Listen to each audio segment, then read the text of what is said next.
Bonjour, alors de retour pour la suite de notre série de vidéos tutoriels sur Access. Alors dans cette vidéo on va faire quelque chose qui va ressembler à ce qu'on a fait dans la précédente, c'est-à-dire un filtre, mais cette fois-ci sous la forme de menu déroulant et non barre de recherche. Donc tout d'abord je crée mon menu déroulant.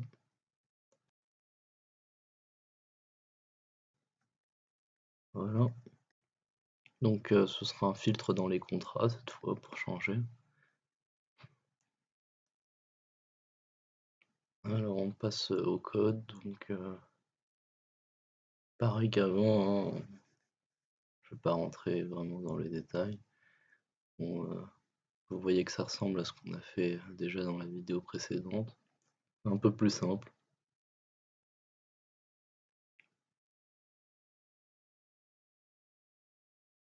Bon, j'ai préféré commencer par la barre de recherche parce que c'était vraiment quelque chose qui était assez demandé. Faire une barre de recherche comme ça qui s'actualise instantanément. Il n'y a pas beaucoup de tutoriels dessus. Il y a des barres de recherche où on appuie sur entrée à la fin, bon, c'est facile à trouver, mais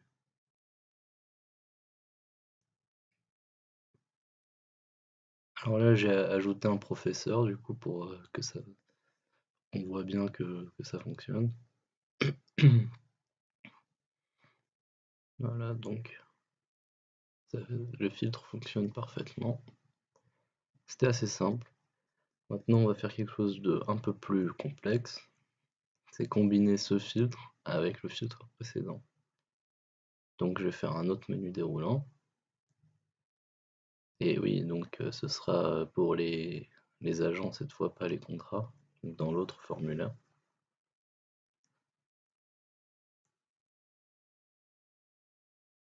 Donc ce que je veux, c'est que mes deux filtres soient superposés, qui s'appliquent tous les deux en même temps. Pas qu'un filtre remplace l'autre. Que je puisse choisir à la fois le département et rechercher un nom. Donc pour ça, je vais devoir créer une nouvelle fonction en plus. Et cette fonction sera appelée quand je modifierai le menu déroulant ou quand je modifierai le contenu de la barre de recherche. Donc c'est la fonction que j'ai appelée updateFilter.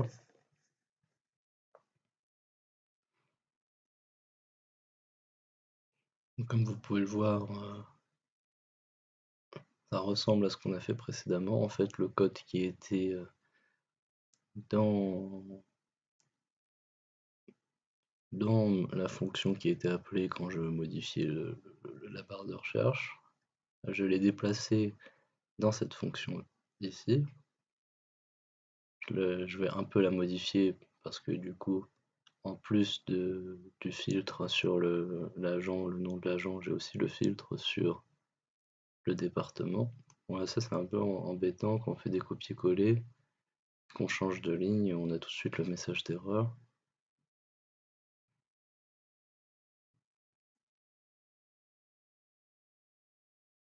Donc tout le code sera maintenant dans cette fonction-là, tout le code sur le filtre. Et mes deux fonctions qui sont appelées quand je modifie ou le menu ou la barre de recherche appelleront cette fonction, simplement.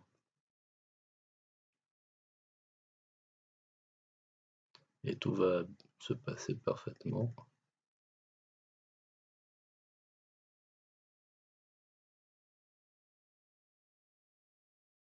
Là, je fais un peu de ménage.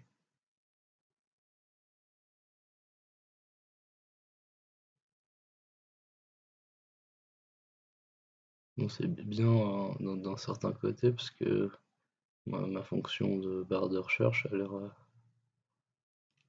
a l'air plus simple maintenant.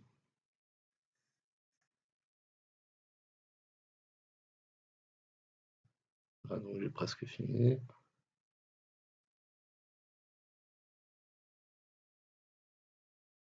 Hop, Voilà. Maintenant, on va l'essayer. Ok, personne chez Poufsouffle, ils sont dehors, c'est bon.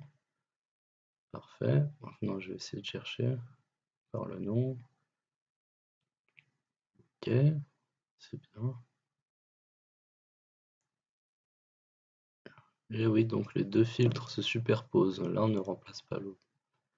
Exactement comme je le souhaitais. C'est nickel.